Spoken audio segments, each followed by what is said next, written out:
দোয়াটি 11 বার আপনি পাঠ করুন। আপনার সন্তান ভদ্র ও সম্মানিত হবে, বাধ্য হয়ে যাবে, তার মন নরম হয়ে যাবে, আপনার সব কথা সে শুনবে।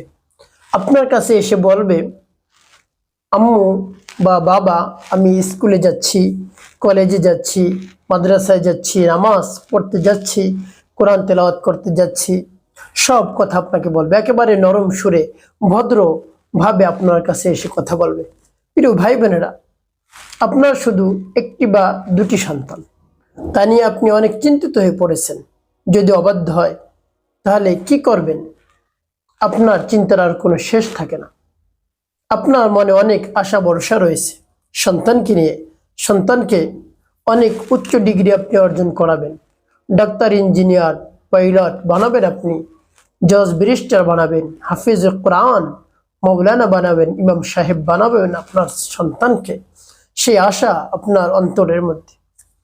তো অন্যদিকে আপনার সন্তান অবাধ্য, কথা শুনে না, অভদ্র, এভাবে কোনোভাবেই কথা শুনতে চাচ্ছে না, লেখাপড়া করতে চায় না। আপনি যদি স্কুলে পাঠান, কলেজে পাঠান, মাদ্রাসায় পাঠান, সে কোথাও গিয়ে ঘুরে এসে ছুটির সময় বাসায় এসে বলে, আমি মাদ্রাসায় গিয়েছি, স্কুলে গিয়েছি, কলেজে গিয়েছি, অথচ সে কিন্তু ঘুরে ফিরে চলে আসছে, কোথাও সে যায়নি। এভাবে যদি আপনার সন্তান হয়, অবাধ্য, অভদ্র, এভাবে যদি হয়, কোনো কথা শোনে না, তাহলে আপনার সন্তানকে আপনি বাধ্য করুন, দোয়াটি 11 বার আপনি পাঠ করুন। আপনার সন্তান মেধাবী হবে, তারপরে বাধ্য হবে, সম্মানিত হবে, ভদ্র হবে, অভদ্র আর থাকবে না। প্রিয় ভাই বোনেরা, সন্তানকে নিয়ে আপনি যে টেনশনের মধ্যে ছিলেন, পেরেশানির মধ্যে ছিলেন, সব কেটে যাবে। আপনার সন্তান যেহেতু অবাধ্য, আপনি অনেক চেষ্টা সাধনা করেছেন সন্তানকে সুপথে আনার, ভালো পথে আনার, কোনোভাবেই সে আসে। তো সেক্ষেত্রে অনেক হুজুরের শরণাপন্ন হয়েছেন, কবিরাজের শরণাপন্ন হয়েছেন, হুজুরের কাছ থেকে পানি পড়া এনেছেন, অনেক হুজুরে ফু দিয়েছে আপনার সন্তানকে, কোনো কাজ হয়নি। আপনার সন্তান, আপনি একটু আমল করে দেখুন কি হয়, ফলাফল কি পান আপনি দেখুন। আপনার মন নিগ্রানো, মনে ব্যথা নিয়ে যে আমলটি করবেন কার্যকারী হয়ে যাবে ইনশাআল্লাহ। সন্তানের জন্য আপনি অভিভাবক হয়ে এতটুকু কাজ করে দেখুন না কি হয়।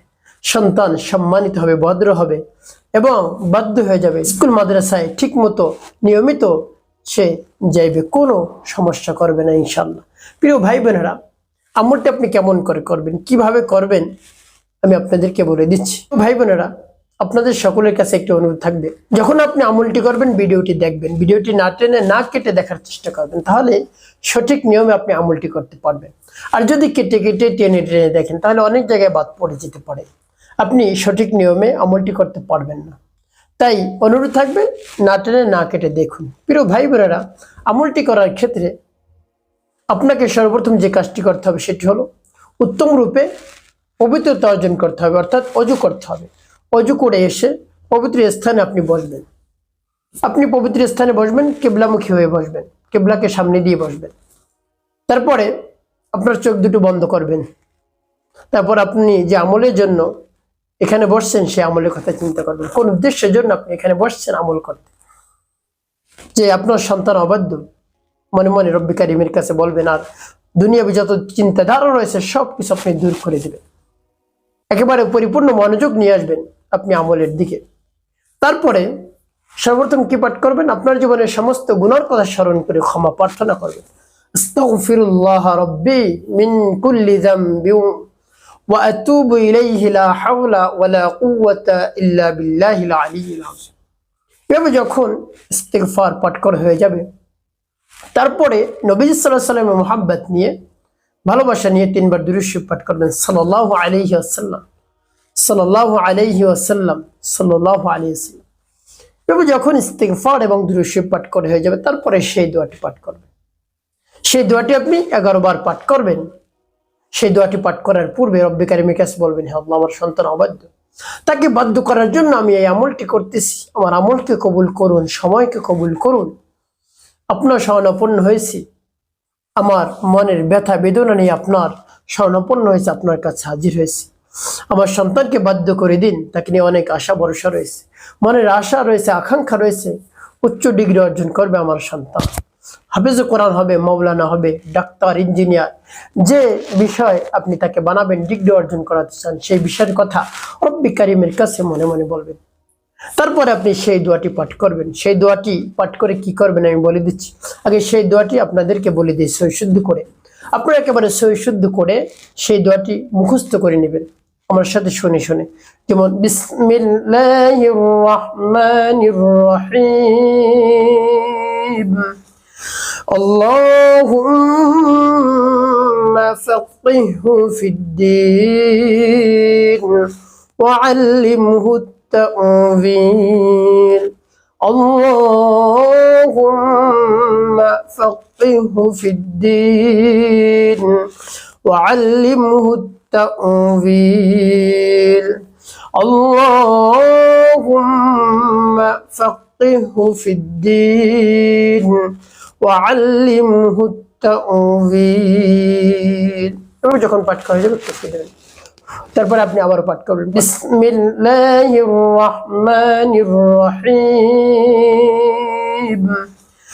আল্লাহুম্মা ফাক্কিহহু ফিদ্দীন ওয়া আল্লিমহু التأويل، اللهم فقهه في الدين وعلمه التأويل، اللهم فقهه في الدين وعلمه التأويل। শেষ আবার একটু ফুলে তারপর আপনি মনে দরদ নিয়ে আবারও পাঠ করবেন বিসমিল্লাহির রহমানির রহিম, আল্লাহুম্মা ফাক্কিহহু ফিদ্দীন ওয়া আল্লিমহু التأويل، اللهم فقهه في الدين وعلمه التأويل، اللهم فقهه في الدين وعلمه التأويل। যখন পাঠ করার শেষে আবার একটু ফুল। প্রিয় ভাই বোনেরা, কতবার পাঠ করবেন? গুনে গুনে 11 বার পাঠ করবেন, 11টি ফু আপনি দিবেন।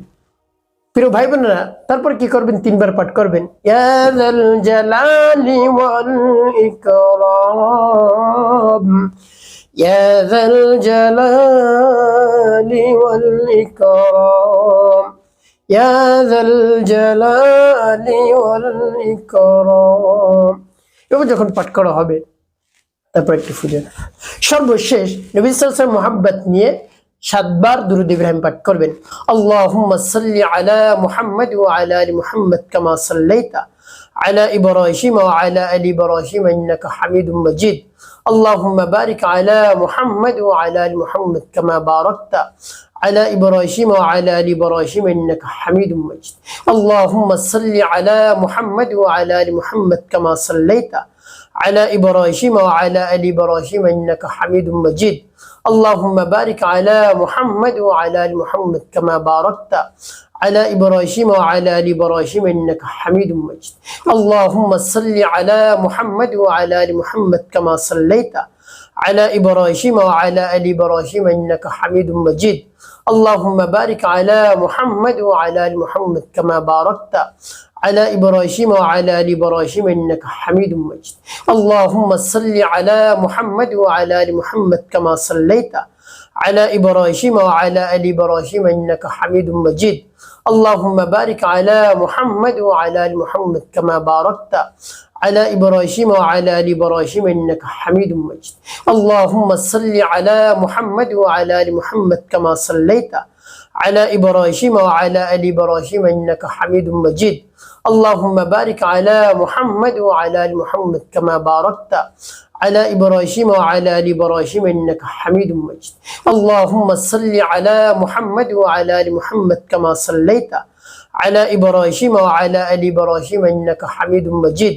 اللهم بارك على محمد وعلى آل محمد كما باركت على إبراهيم وعلى آل إبراهيم إنك حميد مجيد.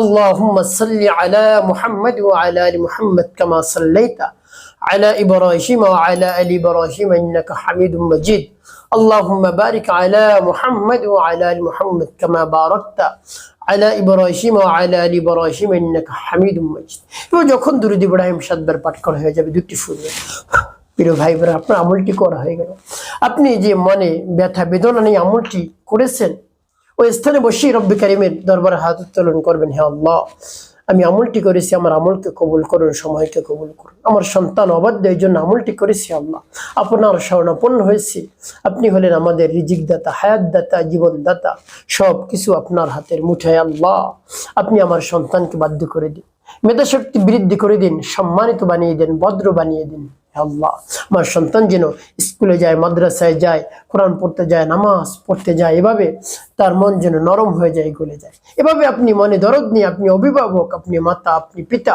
এভাবে রব্বি কারীমের কাছে সন্তানের জন্য মন নিগ্রহের দোয়াটি করুন আপনার সন্তান বাধ্য হয়ে যাবে প্রিয় ভাই বোনের একটি কথা মনে রাখতে হবে 5 ওয়াক্ত নামাজ আদায় করতে হবে মানুষের কল্যাণে খিদমতে কাজ করবেন অবশ্যই আপনার জীবন হবে সুখময় এবং শান্তিপূর্ণ ইনশাআল্লাহ